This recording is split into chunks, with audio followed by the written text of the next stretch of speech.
بسم اللہ الرحمن الرحیم، السلام علیکم۔ پاکستان کا اسرائیل کے ساتھ ایک اور تنازع کھڑا ہو گیا ہے۔ اس سے پہلے بھی پاکستان کے حوالے سے اسرائیل کے وزیر اعظم نے جس طرح سے گفتگو کی، تبھی نظر آ رہا تھا کہ معاملہ خرابی کی طرف جا رہا ہے۔ لیکن اب وزیر داخلہ محسن نقوی نے اس چیز کو کنفرم کیا ہے کہ پاکستان کے جہاز پر اسرائیلی ڈرون نے حملہ کیا، اس سے پاکستانی جہاز کو نقصان بھی پہنچا۔ اس کی تفصیل بھی انہوں نے شیئر کی ہے۔ اب سرکاری سطح پر اس کی تصدیق ہوئی۔ محسن نقوی نے اس کو شیئر کیا، ایکس پر پوسٹ کیا۔ لکھتے ہیں an LPG tanker with 27 crew members, 24 Pakistanis including Captain Mukhtar Akbar, 2 Sri Lankans, 1 Nepali، 27 اس پہ کرو کے ممبران تھے اس جہاز پر، اور اس کے کیپٹن تھے مختار اکبر، اور اس میں 24 پاکستانی ہیں۔ 27 میں سے 24 لوگ پاکستانی ہیں، پاکستانی جہاز ہے، اور اس میں 2 سری لنکن اور 1 نیپالی بھی تھا۔ was attacked by an Israeli drone while docked at Ras Al Isa port. جب یہ راس العیسیٰ پورٹ پر کھڑا تھا ہمارا بحری جہاز، تو اسرائیلی ڈرون نے اس پر حملہ کیا، اس کو نشانہ بنایا، اور اس کے بعد یہ آگے بتا رہے ہیں محسن نقوی صاحب، on 17 September 2025 one LPG tank exploded and the crew managed to extinguish the fire۔ جو LPG ایک ٹینک تھا وہ پھٹ گیا، اور جو کرو کے وہاں لوگ تھے انہوں نے بہت محنت سے، ظاہر ہے بڑی جان فشانی سے یہ جو آگ تھی اس کو بجھا دیا۔ The vessel was subsequently stopped by Houthi boats and the crew were held hostage aboard the ship۔ پھر اس کے بعد یہ ہوا کہ جو یہ جہاز تھا اس کو یرغمال بنا لیا گیا حوثی باغیوں کی طرف سے۔ I am profoundly grateful to Secretary Interior Khurram Agha and other Ministry of Interior officers, Ambassador یہ جی MOI آفیسر امبیسڈر نوید بخاری اور and his team in Oman. وہ کہہ رہے ہیں جی میں ان سب کا شکریہ ادا کرتا ہوں، our colleague in Saudi Arabia بھی، and especially the officials of our security agencies who work day and night under extraordinary conditions to secure the safe release of our citizens when hope was fading۔ کہ ہم نا امید ہو رہے تھے، لیکن جس طرح سے انہوں نے، ہماری سیکورٹی ایجنسیز نے، دیگر نے مل کر ان کو چھڑوایا ہے، ہم ان کے شکر گزار ہیں۔ الحمدللہ tanker and its crew have now been released by Houthis and are out of Yemeni waters. Pakistan ہمیشہ زندہ باد۔ تو کہہ رہے ہیں کہ جی شکر ہے، اب یہ جو جہاز ہے ہمارا، یہ اور ہمارے سارے ممبرز جو اس جہاز کے تھے، عملہ اس جہاز کا، وہ تمام اب رہا ہو چکے ہیں یرغمالیوں سے، اور وہ اب یمن سے نکل چکے ہیں۔ تو یہ اب ایک تو یہ آپ سوچئے کہ اب اسرائیل نے، ان کے ڈرون نے جس طرح پاکستان پر پہلے حملے کیے، اور پاکستان نے پھر بھارت کو شکست دی۔ ابھی پاک بھارت جنگ جس کا اب بھی سکور آج بھی میچ کے حوالے سے بڑا اہم چل رہا ہے جی، 6-0 6-0، تو اس میں بھارت نے اسرائیلی ڈرونز کا استعمال کیا تھا، اور وہ ڈرونز بھی پاکستان نے کچھ گرائے تھے، اور کچھ کو بڑے طریقے سے پھر نیوٹرلائز کہہ لیں یا ان کو گرنے دیا تھا، کیونکہ ہمارے پاس جو لیٹسٹ ویپنز تھی شروع میں اس کا استعمال کیا تھا، لیکن پھر یہ ڈیٹیکٹ کرنے لگ گئے تھے کہ کہاں پر ہیں، جس کے ذریعے یہ ہم بھارت کو، اس کے اٹیکس کو ناکام بنا رہے ہیں۔ تو پھر کچھ ویپنز یا ڈیفنس سسٹم ہم اس کو ڈسکلوز نہیں کرنا چاہتے تھے، اس لیے ان ڈرونز کو آنے بھی دیا گیا کہ آئیں، اور پھر یہ ڈرونز جب یہاں پر آئے، گرے بھی، پھر ریورس انجینئرنگ کی معاملہ آیا، اور اسرائیل کہتا ہے جی ہمارے ڈرونز ہی تھے جنہوں نے کچھ کام دکھایا، باقی تو رافیل تو آپ نے سارے گروا لیے تھے۔ بھارت کو بھی یہ پتہ ہی ہے سارا کچھ۔ خیر، تو یہ اسرائیل کے وزیر اعظم کی میں نے شروع میں بات کی تھی کہ ابھی حال ہی میں جب جواز اسرائیلی وزیر اعظم نے گھڑا کہ جی ہم نے قطر میں حملہ اس لیے کیا کہ جی اسامہ بن لادن کو بھی تو مارا تھا پاکستان میں جا کے امریکی فورسز نے، تو اس کو سراہا گیا۔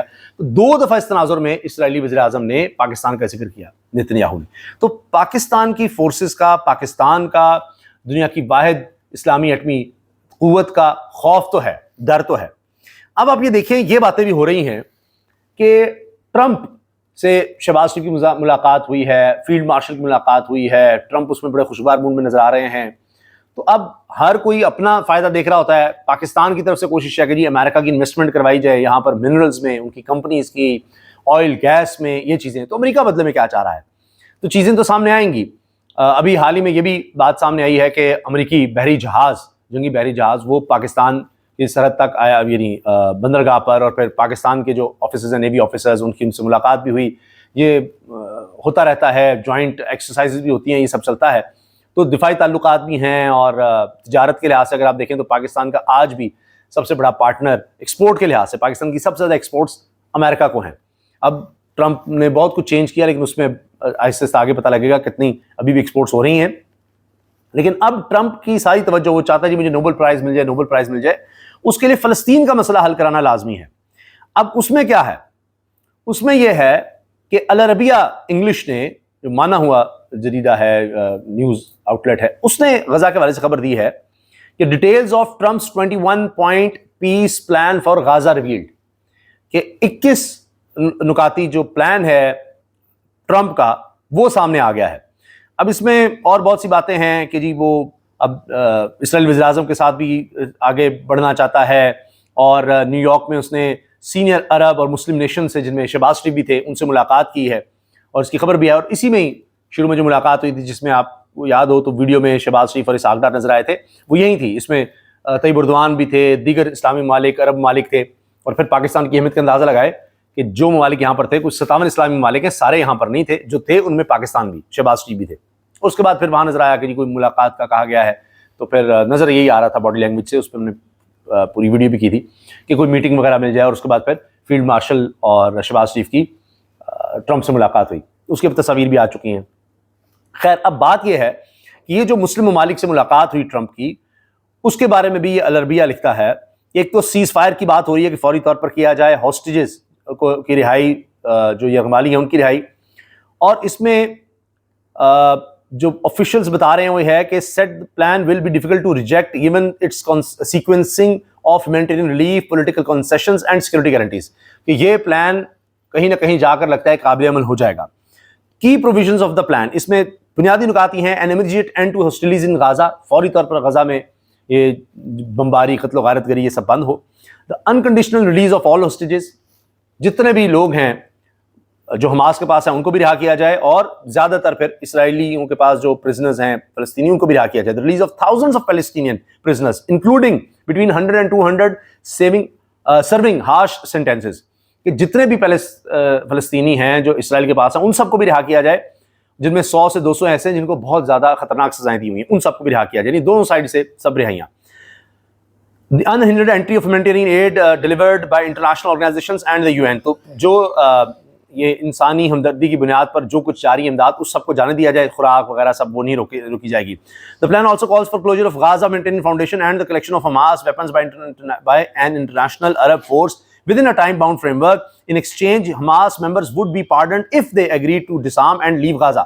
یہ اب کنٹروورشل ہے کہ جی حماس کے لوگ جتنے بھی ہیں وہاں پر وہ سب چھوڑ جائیں گے، غزہ میں کوئی نہیں رہے گا.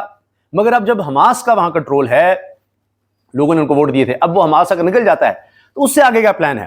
گورننس اینڈ ریکنسٹرکشن، اس میں ہے جی under the road map Gaza would be administered temporarily by an international, یہ غور سے سنیے گا، وقتی طور پر وہاں کیا ہوگا؟ انٹرنیشنل اور عرب سیکورٹی فورس ہوگی غزہ میں جو سیکورٹی کو سنبھالے گی. A Palestinian committee under the Palestinian Authority would be established to oversee day-to-day governance with the PA expected to assume full control for a set time frame. پھر جو فلسطینی اتھارٹی ہے اس کو دے دیا جائے گا. اس کے بعد ایک تو انٹرنیشنل عرب فورس ہوگی، مسلمانوں کی وہاں پر فوج ہوگی، وہ دیکھے گی، اور پھر فلسطینی اتھارٹی جب تک فل کنٹرول نہیں لے لیتی غزہ کا، پوری طرح نہیں سنبھال لیتی، تب تک یہ لوگ وہاں رہیں گے. Safe maintained corridors would be created across the strip while reconstruction of Gaza would take place over 5 years, managed by an international Arab consortium. عرب ممالک اور انٹرنیشنل ممالک ہوں گے جو مل کر پھر وہاں دوبارہ عمارتوں کی تعمیر، اور سارا کچھ وہاں تباہ ہو گیا، کچھ بھی نہیں بچا، ہاسپٹل، یونیورسٹیاں، کوئی بلڈنگ ہی نہیں بچی، سب کچھ منیا میٹ کر دیا گیا. تو 5 سال لگیں گے اس کو دوبارہ کھڑا کرنے میں. اس میں عرب اور مسلم ممالک کا ہوگا جی، انٹرنیشنل ممالک بھی ہوں گے. آخر میں United States would guarantee that they will refrain from annexing the West Bank while both sides would commit to resuming final status negotiations between Israelis and Palestinians.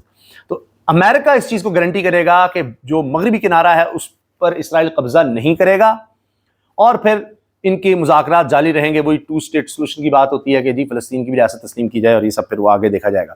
The entire plan is contingent upon Hamas agreeing to hand over its weapons and leave Gaza according to the draft. اب یہ جو draft سامنے آیا اس میں ہے کہ سارا کچھ تب ہوگا جب حماس مانے گا جی ہم علاقہ چھوڑ دیتے ہیں، ہم یہاں سے نکل جاتے ہیں. حماس کے بہت سے لوگوں نے پہلے ہی قطر میں پناہ لی ہوئی ہے، کبھی ایران پر بھی ان پہ حملہ ہو جاتے ہیں، قطر میں بھی حملہ ہو گیا تھا. تو یہ اصل میں یہ سارا پلان اب تک سامنے آیا ہے. تو اب دیکھتے ہیں اس پر کیا ہوتا ہے. لیکن اسرائیل اور پاکستان کے درمیان جو تنازع ہے، جو ایک یہ کہیں کہ دونوں کے درمیان دوریاں یا کبھی غربتیں تھیں، دوریاں کہیں، چپکلش کہیں، ایک طرح سے دونوں بالکل مخالف سمت پر کھڑے ہوتے ہیں. پاکستان پر ایک وقت پہ کوشش ہو رہی تھی کہ جب سارے مسلمان ممالک بھی مان لیں اسرائیل کو تو پاکستان بھی مان جائے، وہ کہانی بھی اب ختم نظر آتی ہے. اور اسرائیل پوری طرح سے بھارت کے ساتھ کھڑا ہے، یہ بھی سب کے سامنے ہے.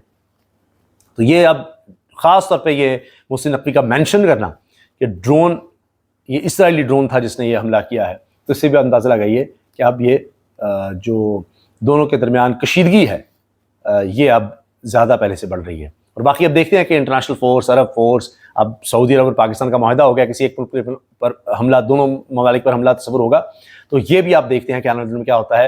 اور فلسطین میں امن کے لیے پاکستان کا کیا کردار ہوتا ہے یہ بھی آنے والے دنوں پتہ لگے گا. لیکن اہمیت کا اندازہ لگائیں کہ ٹرمپ جن ممالک سے مل رہے ہیں، مسلم ممالک سے، ان میں پاکستان شامل ہے. تو کوئی بھی روڈ میپ بنتا ہے امن کا غزہ کے حوالے سے، جو بھی جا کر اب دیکھنا ہوگا کہ عرب ممالک خاص طور پر وہ کس پلان پر اگری کرتے ہیں، کس طرح سے آگے بڑھا جاتا ہے، اس میں پاکستان کا پھر کیا رول ہوتا ہے. کیونکہ عالم اسلام میں پاکستان کی ایک خاص اہمیت ہے جس کو کوئی ڈینائی کر ہی نہیں سکتا. اجازت دیجیے، اللہ حافظ.